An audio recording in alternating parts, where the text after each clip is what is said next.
Good morning, everyone, and welcome to Coffee with Craig and Derek. We're doing these morning shows now. We're actually part of Hardcore Metal Detecting, as some of you all know, and we usually do a show on Thursday night and Saturday night at 8 p.m. And we decided we were going to try to do a morning show because Craig and I, heck, we talk in the mornings, most mornings anyways, and just about metal detecting in general. We do spread off to other topics. The show really doesn't follow like a hardline format or anything like that. And we did a show on Wednesday, just kind of getting ready for this. And, we just want to do kind of an introduction show, what we do, who we are. And like I said, a lot of you guys may know us, and, some of y'all might be first-time listeners or whatever, download the show to go to work or on the way to work or what have you. And Craig, I think it's a pretty important thing. I think it should be a holiday every single month for detectorists and treasure hunters and stuff like that. Like, I don't know, the second Friday of the month, you don't have to go to work, something like that. You get to go out metal detecting early, or treasure hunting, bottle hunting, whatever you guys like to do. Even the people that go out there and heck dig around in old barns and stuff trying to find antiques or something like that. We're all about that. Just finding those little treasures that people kind of forget about or whatever. You try to save them. Saving history is kind of what we do. But I'm Derek Asklar. I've been doing this, oh God, Craig, since I think it's been about 98, 99 when I got involved in metal detecting. Been interested in it most of my life and never tried to do anything with it. Finally bought one back then, and heck, it's been a ride ever since. You just never know what this hobby will bring you into, or get you thinking about wanting to start other hobbies. And it's kind of led into a lot of things for me, as far as owning a distributorship for a brand of metal detector and starting up the radio show, doing videos, stuff that I probably would have never even thought about doing probably before this hobby. And it's kind of just rolled right into it. Even made some trips for overseas and to chase the dream, so to speak. Live an adventure. As you get older, you want to kind of live as many adventures as you can. But what we're seeing in doing the show and being involved with a great bunch of people that are in the hobby is that we all want to chase an adventure here and there, and it just kind of. And metal detecting kind of fulfills that for me anyways. You never know what you're going to find in the ground, and it's what you make of it, what you want to make of it. Some people are happy with just going out there and just turning on a detector and going, and if they find something great, if they don't, it's okay. Other of us are really into it, and performance wise and what detectors do and how to make them work better, and sight reading and all these different topics. And this is what me and Craig usually talk about on our other show, and we just kind of go off the cuff, and we're really not scripted at all. This is probably the most scripted show we'll have. We want to involve several different aspects of metal detecting on this show as far as topics go, which we do to a certain extent, Craig, but most of the time our show just runs wherever it goes. It's part of the adventure, so to speak. We just never know where it's going to lead to. So we wanted to make these shows in the mornings, probably about 2 or 3 a week anyways, just kind of going over different topics about metal detecting or treasure hunting, and we're going to kind of stick with that. And they'll be like half-hour shows. And you're more than welcome to any time, if you want to put a topic out there, is put it up on our chat on Facebook or on this show. It doesn't matter, and we'll get to that topic on another day, or you feel free to call in at 352-504-4170 and kind of throw us for a loop and throw a topic at us right away and see if we can start answering questions about it. But we do pretty good. We have a lot of experience. My friend Craig Talley, he's the co-host, and I'll kind of let him do his introduction and who he is and what he does. And I have about 20 years experience, but Craig, man, he's been detecting back in the 1800s, I think. Craig, why don't you tell him about yourself, brother? Yeah, I was into tennis, and a good friend of mine that I played with, this back in 1986, we were getting ready to play some tennis, and he showed me a gold coin. and it was a $1 gold piece. And I said, he said, he was all excited. He said, I just found this gold piece. And I said, you found this? And he said, yeah, I use metal detectors. And I go, really? And I think it was a 1853 $1 gold piece. And he found it about probably about a mile from where we were standing, and it was an old school. And I was thinking, well, that school doesn't seem like it's old enough. And so he, you know, I was really curious, you know, and I asked him a couple questions, and he said, well, after we play, why don't we, you know, go back over to my house and I'll show you some of the stuff I found. So I went over his house, and he was showing me, you know, Civil War bullets, and I think I'd seen a few when I was a kid. When we used to go down to southern central Virginia to visit my grandmother. My dad, back then, we didn't have all the highways that we do now, and so there was a lot of, you know, rural roads that we traveled to get there. And you know, we'd stop like at a gas station, and there would be like a big barrel of bullets, Civil War bullets. And I remember when I must have been about 8 or 9. I would ask Dad. I said, "What is all this? You know, what's all that?" And so he said, "Oh, those are Civil War bullets from the Civil War, and there was battles fought in Virginia and stuff." And that's the first I ever heard about that. You know, when I was a kid, and I wanted, you know, to get some, but Dad wouldn't buy any. And yeah, Dad was kind of cheap back. You know, he didn't like to. He liked to find stuff, but he didn't like to pay for it. But yeah, but that's kind of the first time I got, you know, heard about, you know, Civil War stuff. And then my grandmother, I have a lot of Confederate ancestors, and my grandmother used to tell little stories about, you know, some of the things that happened. And I wish I'd had a recorder and knew all those stories right now, you know, but I was so young, I didn't remember a lot of them. But I had like 40 Confederate ancestors, and probably, well, 2 of them died at Pickett's Charge that were in the 57th Virginia, and so there was a lot of history, you know, that I could have learned. But anyway, he was showing me some other things, you know, and I saw these, you know, big copper coins, you know, and I was like, what are those, you know? And he turned one over, and it said 1 cent on the back, and I was like, oh my God, these huge pennies, you know. And and then he started showing me silver coins, you know, and he showed me a Walking Liberty $50, and he showed me some Mercury dimes. And I remember when I had a paper out when I was 12 years old, I would get, you know, silver coins and change. It was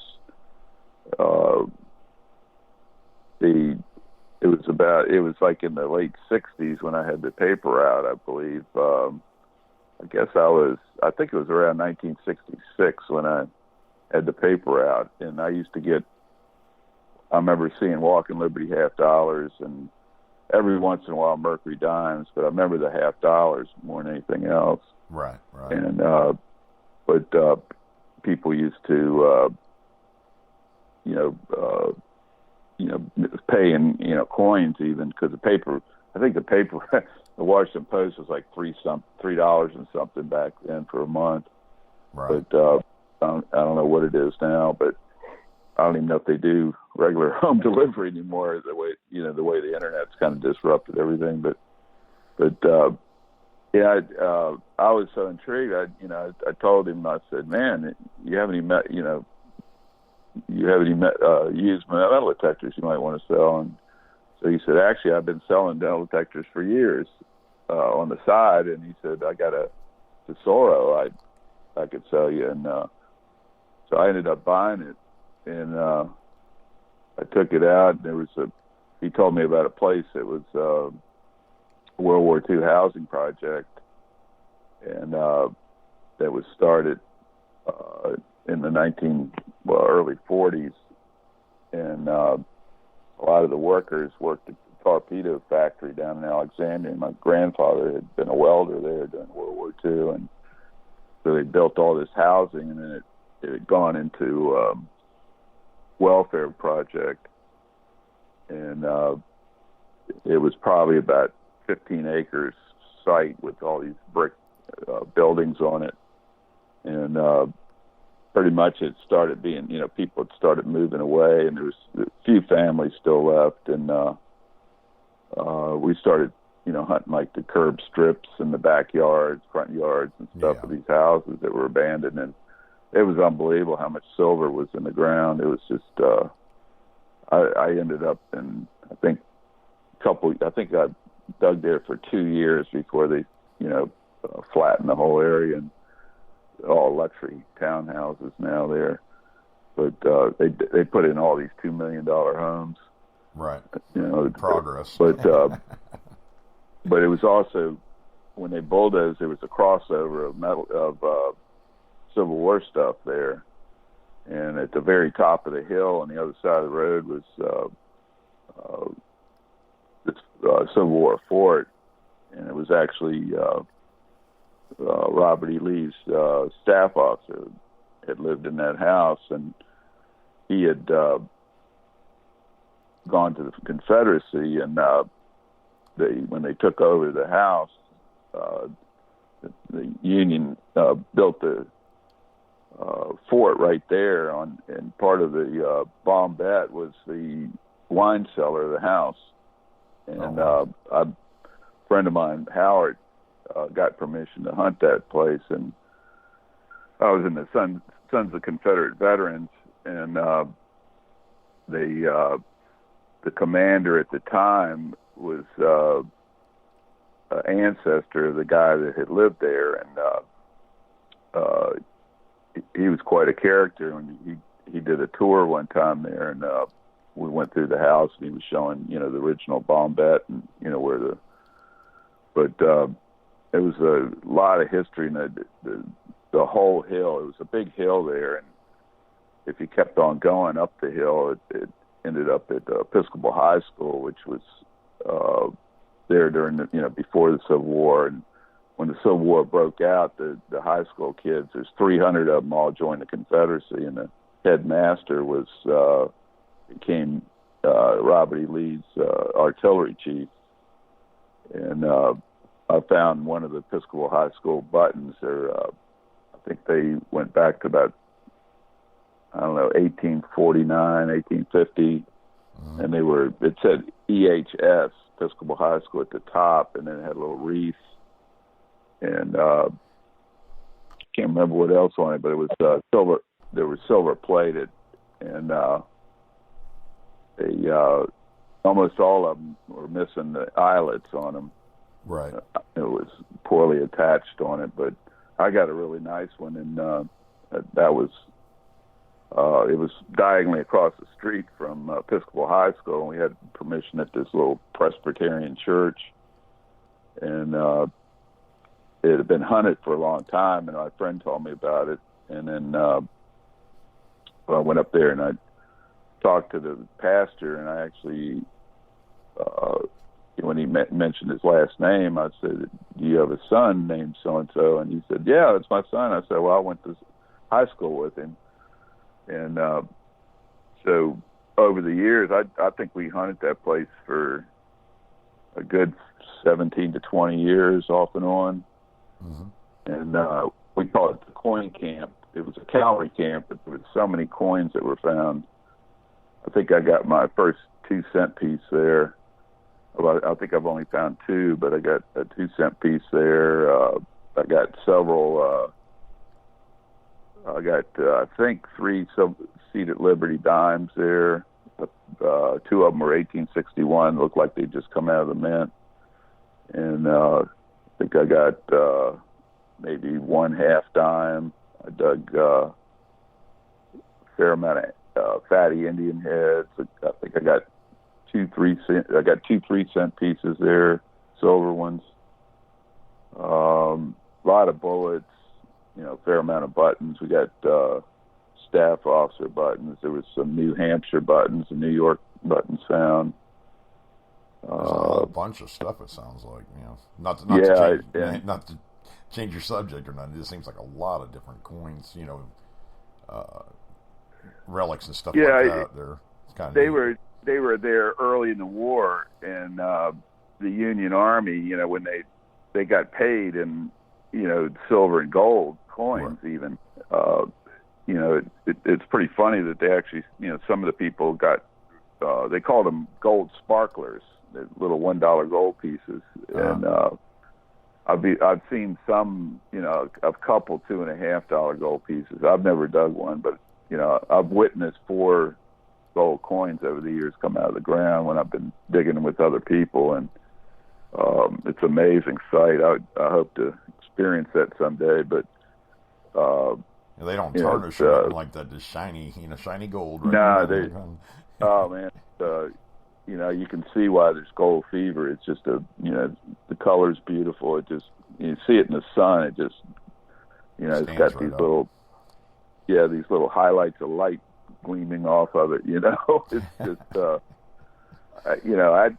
and the funny thing was, I knew nothing about any of that stuff. I didn't know they had large cents. I didn't know they had different types of Civil War bullets and buttons and different things. And within 2 years, I started coin hunting. And then within 2 years, everything changed. Another friend of mine that is into construction, and over the years,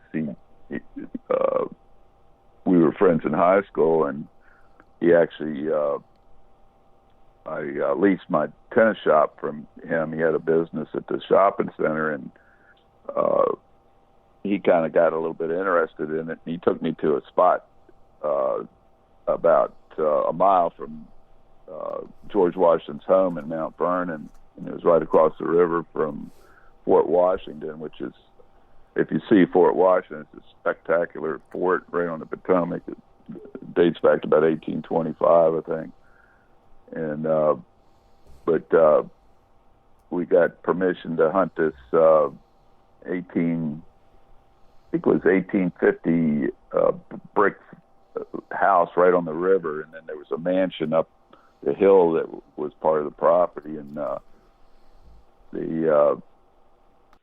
went out there. I had we used a bounty hunter, Big Bud Pro, and I had a Technetics, and on the way down there, the thing got jostled around in the car and stopped working. And so got there. Yeah, so Scott had never hunted before, metal detector before, so I kind of said, well, we'll just switch off, we'll dig a target. And then, so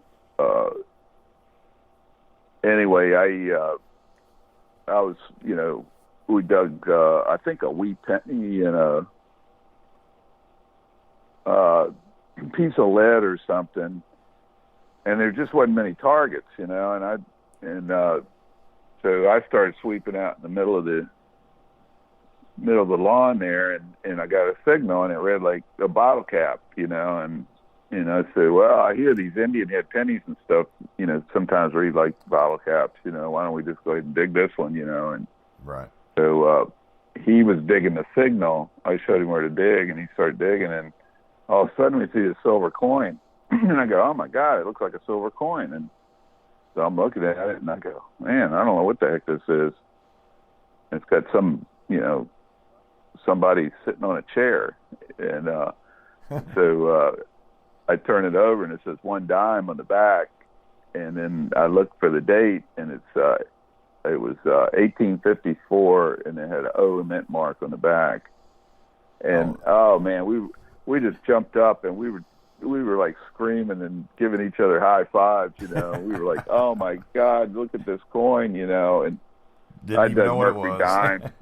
Yeah, I dug Mercury dimes. I dug, Washington quarters. I dug the second coin I'd ever dug was silver coin, was a Walking Liberty half. But I'd never dug a coin from the 1800s, and the coin was fairly worn, but it was just beautiful. I was like, oh my God, and it just changed everything. I just, from that moment on, I wanted to find more coins like that, and I realized if I just hunt modern houses and modern parks, I'm not going to find coins like that. Right. I started realizing that the soldiers had gotten paid in this change, in early part of the Civil War, and if I went to their camps, I might be able to find those coins, and that's how I started relic hunting. And I decided, I didn't, when I first started, the silver coins is what intrigued me, but it got into the buttons and the bullets and all the stuff that you can find from the Civil War, and it kind of changed me from a coin hunter to a relic hunter. And it's like people say, don't you like coins? And I go, yeah, but I like relic coins. I call them relic coins. And I've been, I look back on when I first started, and where I've become now, and it's like, I never thought I'd find a coin from 1700s, and I found coins from the 1700s, and then I was on a site where there was a cob found, and it didn't have a date on it, and I'd found a $1 real and 2 cut coins on that site, and it just kind of bugged me, and I was like, God, I want a cob, and I got lucky and dug one at a construction site down in Alexandria, and I dug a 8 real 1682 cob there, but that was like the best find I've ever made. I was in total shock when I found that. Yeah, you put that up on all over Facebook and everything else. That's a beautiful coin. Yeah. Yeah, definitely a bucket lister. Yeah, it was. And Craig's been hunting for 30 years. I mean, he's on a lot of different detectors and stuff. So, it's he's made a lot of great finds. But that real, always eluded him. That cob until just a couple years ago, and you do find the stuff eventually. It just getting your coil over it, but the thrill of finding it. I mean, I think, Craig, you were on a high for about 2 weeks after that. God, practically a month. Yeah. It's like, that coin was just, it just, you sit there and when you first start, you don't know what you're going to find. You hope, I remember looking in, when we first started, we didn't have the internet, and I started in 1986, and I found out when I was at my friend's house, he showed me a couple treasure magazines, so I started thinking, man, that's pretty cool. I'll go get some magazines, and there was actually a place in the shopping center where I first worked stringing rackets, and it was a bookstore gift shop, and they actually had I think Lost Treasure and Treasure magazine there, and then I found a coin shop that was he sold White's detectors, and he also had magazines and stuff, so I would get those magazines, and that's all we had back then. We didn't have the internet, we didn't have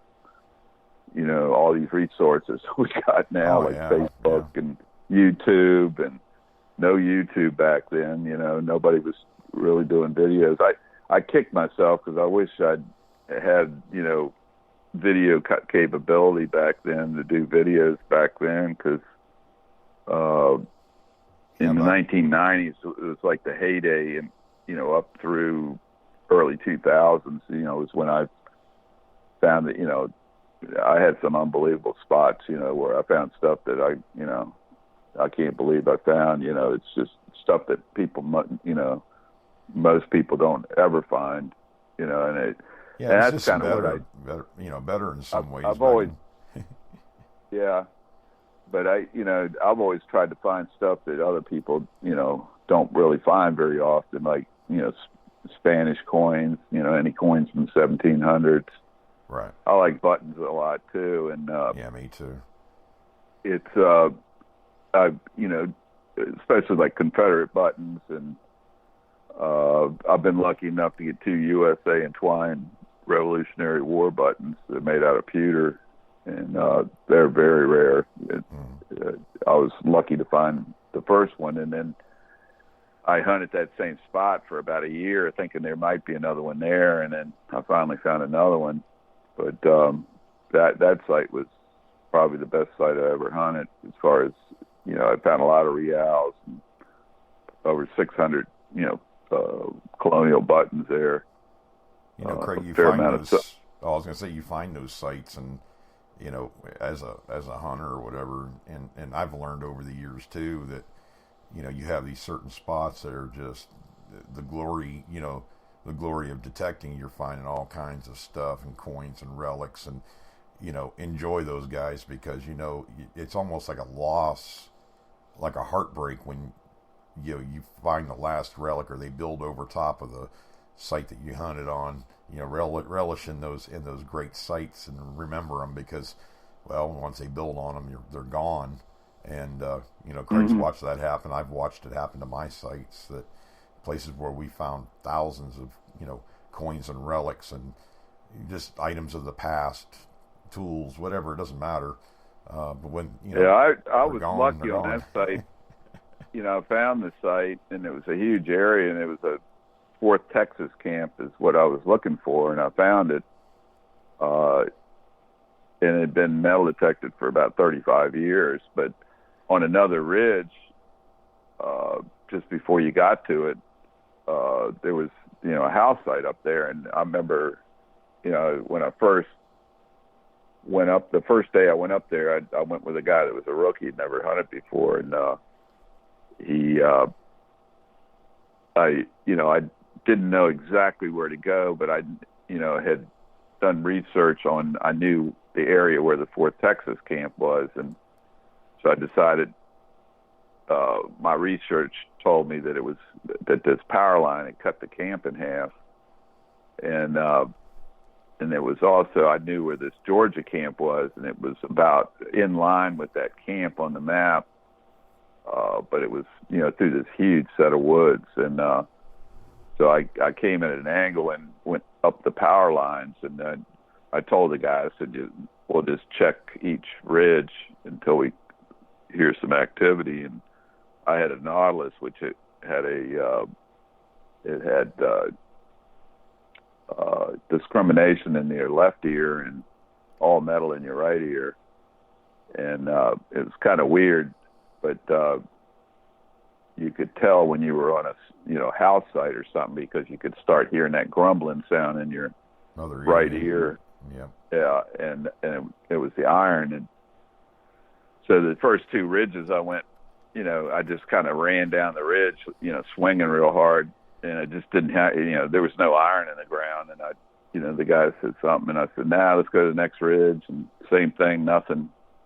And so I saw a path off to the side, and it looked old.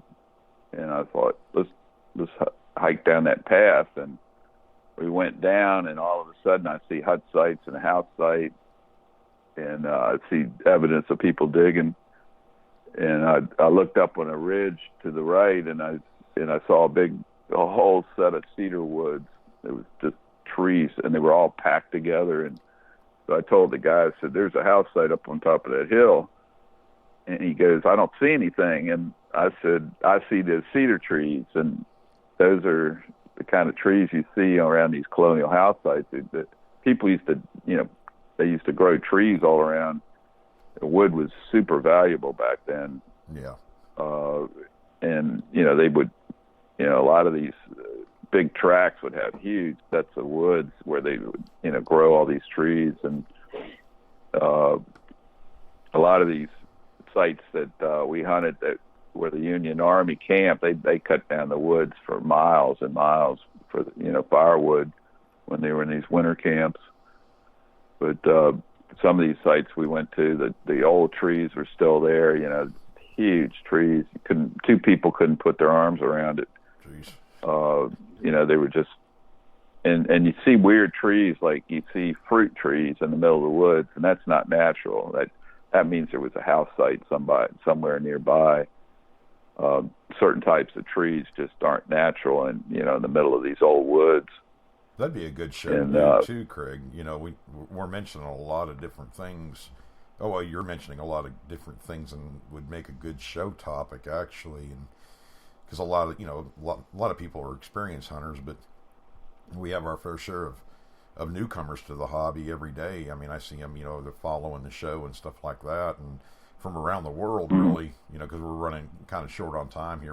We want to keep the shows about a half an hour, but a lot of the points you brought up, we need to re-listen to the show and start writing these topics down, because like sight reading and like knowing what you're looking at and identifying items, and Craig's just been, Craig's been all over the place. It seems like, as far as up in Virginia and relic hunting up there, and what we both do, we go to a lot of these hunts and stuff like that around the country. I've even been over into Bulgaria, to metal detect and learn how to work on a particular kind of metal detector. So we've been involved in this. Craig sold detectors around, in the 90s or actually early 2000s and stuff like that. The Saro metal detectors. Yeah, I started around 88. The same friend that I bought the first machine from, he kind of said, we ought to, sell machines out of your shop, because you have a racket shop. And right. So I started doing a little advertisement, and I sold Tesoros. I had a Tesoro contract, and then I could, buy other machines through like Outdoor Outfitters or whatever. So I decided, I was kind of, started buying, within a year or two after I got the first detector, I started buying other detectors, upgrading.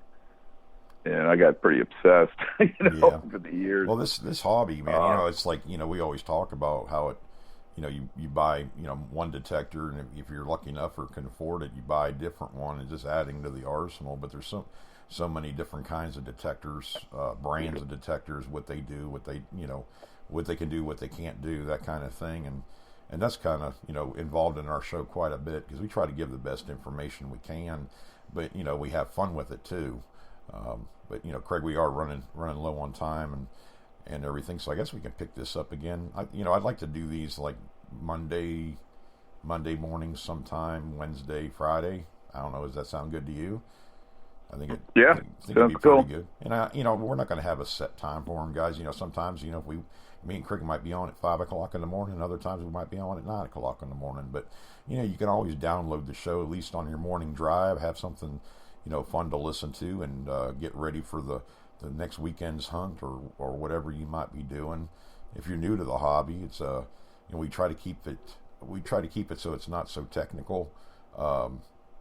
During these morning shows, we'll try to pick topics that maybe we can start the show with that people can relate to, or maybe it'll help you out. Even if you're a veteran hunter, maybe we'll mention something that you hadn't really thought about. And that's what our hopes are for the show. Maybe, promoting some different YouTube channels and Facebook pages and stuff from you guys that have pages up there and stuff. Just kind of informative about the hunts and stuff like that. But for me and Craig, it's really hard to be scripted or whatever on a show. we're so used to going off the cuff or whatever that and we just let the show go where it wants, so we're already over by about 4 minutes. But that's what we're kind of about, and we're going to try to just kind of keep on going with this and have fun with it. That's what the name of the game is. If you can't have fun doing something, there's no sense doing it. So but Craig, that's for sure. Yeah, no doubt. But we are on every Thursday and Saturday night at Hardcore Metal Detecting Radio. We're through Spreaker.com, or you can get to us through HardcoreMetalDetecting.com. It'll take you directly to the Spreaker page. And for our live shows, you can tune in and you can make comments. You just hit the comment button. The neat thing about it is, if you're listening to it like after, on a download, like you download the show, you could still click on the comment button from the Spreaker site on past shows, the archive shows, and leave a comment. And a lot of times I'll get an email, or Craig will get an email blast that somebody left a comment. So if you have a question about that particular show or whatever, you can post it up there and we'll see it. You can get to us through Skype also, and usually I put the information on the Facebook page, Hardcore Metal Detecting, and we put a lot of different stuff up on there. You're welcome to post on there also, and have fun with it. So, Craig, we'll have some more coffee on Monday morning, but guys, don't miss the show on Saturday night, 8 p.m. We'll talk to you later. If you can get out there hunting, get out there, keep digging, and God bless.